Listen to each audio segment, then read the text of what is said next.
The recipe stabilizes.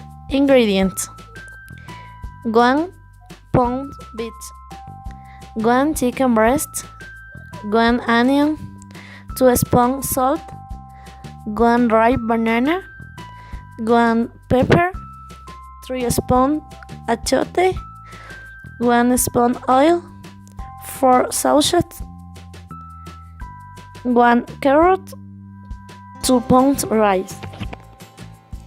Preparation: we cook the peas and put the salt shaken. We cook the rice. We chop the onion. We chop the pepper.